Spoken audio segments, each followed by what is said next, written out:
চলুন রাশিয়ানদের একটা সুন্দর জিনিস আপনাদের সাথে আজকে শেয়ার করি। যদিও এই ভিডিওটা অনেকদিন আগের, কিন্তু এই জিনিসটা শেয়ার করব করেও করা হচ্ছিল না। আমি রাশিয়াতে আসার পরে প্রত্যেকটা মহিলার হাতে মানে নখগুলোকে এক্সটেনশন করা বা নেইল আর্ট করা অবস্থায় দেখতে পেতাম।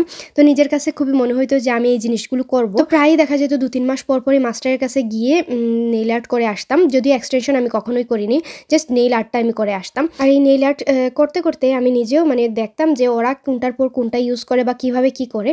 ওদের সাথে গল্প করে জেনে নিতাম যে কিভাবে কি এই কাজগুলো করা হয়। এবং আরুষ হওয়ার পরই এই জিনিসটা যেহেতু আমি বাইরে গিয়ে করতে পারছিলাম না, কারণ আরুষ ছোট, ওকে কোথায় রেখে যাব বা এতটা সময় গিয়ে বসে থাকবো কিভাবে। তো সেই কারণে আরুষের বাবা বাজেট রেখেছিল যে 10,000 রুবল, তার ভেতরে আমাকে যা যা প্রয়োজন কিনে দিবে। তো সেই কারণে আমরা একটা স্পেশাল শপে চলে গিয়েছিলাম, যেখান থেকে এই ম্যানিকিউর বা পেডিকিউর বা নেইল আর্ট এই সব কিছুর জন্য যা যা প্রয়োজন সব কিছু সে আমাকে ওখান থেকে মানে ওরাই সাজেস্ট করেছিল যে এটা নিতে পারো ওটা নিতে পারো। ঠিক ওভাবে আমি তারপর থেকেই কেনা শুরু করি। তো তারপরেও মাঝে মধ্যে দেখা যায় স্পেশাল ওকেশনে, যেহেতু আমি স্পেশালিস্ট না, তো আমি এত সুন্দরভাবে করতেও পারি না, কিন্তু মা আসার পরে প্রায়ই আমি মার হাতে করে দিয়েছিলাম এই নেইল আর্টগুলো। কিন্তু তারপরেও দিন শেষে সেটা হচ্ছে আনারই হাতের কাজ। তো সেই কারণেই ভাবলাম যে যে মাস্টারের কাছে আমি সবসময় গিয়ে করি তার কাছেই নিয়ে যাব। তো তার কাছে সব সময় প্রচুর সিরিয়াল থাকে। তো টোটাল 25 দিন আগে আমি তার কাছে সিরিয়াল দিয়ে রেখেছিলাম যে 25 দিন পরে এই ডেটটাতে আমি তোমার কাছে আসবো। এবং সে এতটাই মানে ইনকাম করে এই কাজটা করে, তার নিজের একটা স্টুডিও রুমের মতো সে করে নিছে। চারিপাশটা আমি আপনাদেরকে একটু দেখাচ্ছি, মানে পুরোটা জায়গা সে তার রুম মতো করে নিছে। সেখানে কফি চা, যাওয়ার সাথে সাথে জিজ্ঞেস করবে, যেহেতু বাইরে অনেক সময় ঠান্ডা থাকে, তো চা কফি খাবে কিনা।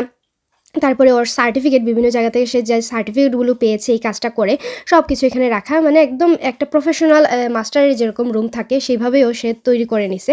তো অনেকেই বলেন যে মেয়েরা কি কাজ করতে পারে, এই কাজটাও কিন্তু মেয়েরা খুবই করতে পারে। যদিও এটার জন্য সে অবশ্যই অনেক টাকা খরচ করে এই জিনিসটা মানে খুব ভালোভাবে যদি কারো কাছ থেকে শিখে নিতে পারে, তাহলে মানে সে বলতে পারেন যে বাকিটা জীবন সে এই কাজটা করেই আরামসে খেয়ে যেতে পারবে।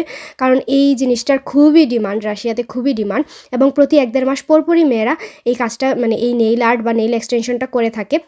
আর এখানে দেখেন কত পরিমাণ কালার তার কাছে আসে।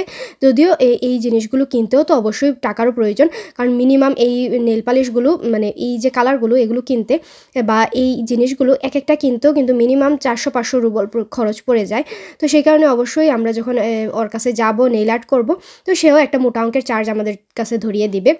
তো দিন শেষে কিন্তু যত টাকা ভালোই ইনকাম করে আমরা বললেও খরচও কিন্তু তার সেরকমই হয়ে থাকে। প্লাস এই রুমটা সে ভাড়া নিয়েছে, এই রুমটারও একটা খরচ থাকে, লাইট ফ্যান সব কিছুর একটা খরচপাতি তো আছেই। সে চা কফি অফার করতেছে, তারও একটা খরচ আছে। তো অনেক মেয়েরাই জিজ্ঞেস করি যে দিদি আমি ঘরে বসে রাশিয়াতে এসে কি কাজ করতে পারি। এই কাজগুলো কিন্তু আপনারা অবশ্যই মানে খুব সহজেই করতে পারেন। দেখেন তার কাছে কতটা ভ্যারাইটি আছে, মানে আমি বসে প্রায় আধ ঘন্টার মতো আমি নিজেই মানে মার সাথে বসে বসে সিলেক্ট করছিলাম কোন কালারটা দেওয়া যায়। মনে হচ্ছিল প্রত্যেকটা আঙ্গুল মানে এতগুলো কালার ভালো মানে পছন্দ হয়ে গিয়েছিল, মনে হচ্ছিল প্রত্যেকটা আঙ্গুলে এক একটা কালার দিয়ে দিই। কিন্তু আমার মার ওই গোলাপি বা লাল এগুলো বেশি পছন্দ, মানে কালো কালারগুলো বেশি একটা পছন্দ হয় না। তো সে কারণে ভাবলাম যে লাল গোলাপি এরকম একটা কালার চয়েস করি। কিন্তু এই লাল গোলাপি চয়েস করতে গিয়েও দেখি হাজার হাজার ভ্যারাইটি। আর আমি মাকে বারবার বলছিলাম তোমার কেমন লাগছে, ভালো লাগছে কিনা। সেও জানে যে দীর্ঘক্ষণ যেহেতু এখানে সময় লাগে, প্রায় 2 ঘন্টার মতো সময় লেগে গিয়েছিল। তো সে একটু পর বলছিল চা কফি কিছু খাবে কিনা, যদি আমরা দুপুরে খাবার দাবার শেষ করে সাথে সাথে চলে গিয়েছিলাম। আরুষ স্কুলে থাকা অবস্থায় কাজটা শেষ করে দেন আরুষকে নিয়ে বাসায় একসাথে চলে যাব, সেই জন্যই। তো খেয়ে দিয়ে আসাতেই মারা একটু পর ঘুম ধরে যাচ্ছিল, মা বলছিল খুব ঘুম পেয়ে গেছে, খুব ঘুম পেয়ে গেছে। তো তারপরে আমরা গল্প করছিলাম আমি মার সাথে, তো মেয়েটাও আমার সাথে এটা সেটা নিয়ে গল্প করছিল। আর আমি যতবারই যাই তার কাছ থেকে একটা নতুন জিনিস শিখে আসি। সেও জানে যে আমি এই মানে বাসায় নিজে নিজে এই কাজগুলো করি, কিন্তু আমি যেহেতু প্রফেশনাল না সেই কারণে সে আমাকে প্রায়ই মানে দেখা যায় যে এটা টিপস দিয়ে থাকে যে এই কাজটা এভাবে করতে পারো, ওই কাজটা এভাবে করতে পারো। তো তার কাছ থেকেই বলতে পারেন অনেক কিছুই শিখে আমি এখন মানে নিজে ঘরে টুকটাক অনেক সময় দেখা যায় যে এত টাকা খরচ করব, তো ঘরে আমার এই নেল পালিশগুলো আছে, এগুলো দিয়ে আমি যেহেতু মেশিন সব কিছু কেনা আছে, প্লাস অনেক সময় দেখা যায় সময় থাকে না, রাতে আরুষ ঘুমানোর পরে 1-1.5 ঘন্টা সময় হাতে রেখে এই কাজগুলো করে নিতে পারি। এই যে দেখেন মার ফাইনাল লুকটা মানে নেইল আর্ট করার পরে। যদিও আমরা কখনোই এক্সটেনশন করি না, রাশিয়ানরা খুব কমই এক্সটেনশন করে, এই আর্টটাই বেশি করে। কিন্তু দেখতে মনে হয় যে সে এক্সটেনশন করা, কারণ এত সুন্দরভাবে ফিনিশিং করে নখগুলোকে করে দেওয়া হয়, মানে দেখলে মনে হয় যে আলাদা কোনো কিছু লাগানো নখের উপর। তো প্রথম অবস্থায় মা খুবই ভালো লাগছিল, কিন্তু বলছে খুব আনইজি লাগতেছে, কারণ আমি যেহেতু প্রফেশনাল না, যেটা আগেই বললাম। সে প্রফেশনাল, সে খুব সুন্দরভাবে করে দিছে। অনেকটা ভার হয়ে গিয়েছিল নখটা, কিন্তু তারপরেও মানে কালারটা দারুণ লাগতেছে। মাকে বলছিলাম আমাদের ভিউয়ার্সদেরকে একটু দেখিয়ে দাও তোমার কালারটা কেমন হয়েছে, যদি এখানে 2টা কালার একসাথে মিক্সড করে দেয়া, তারপরে এতটা বোঝা যাচ্ছিল না।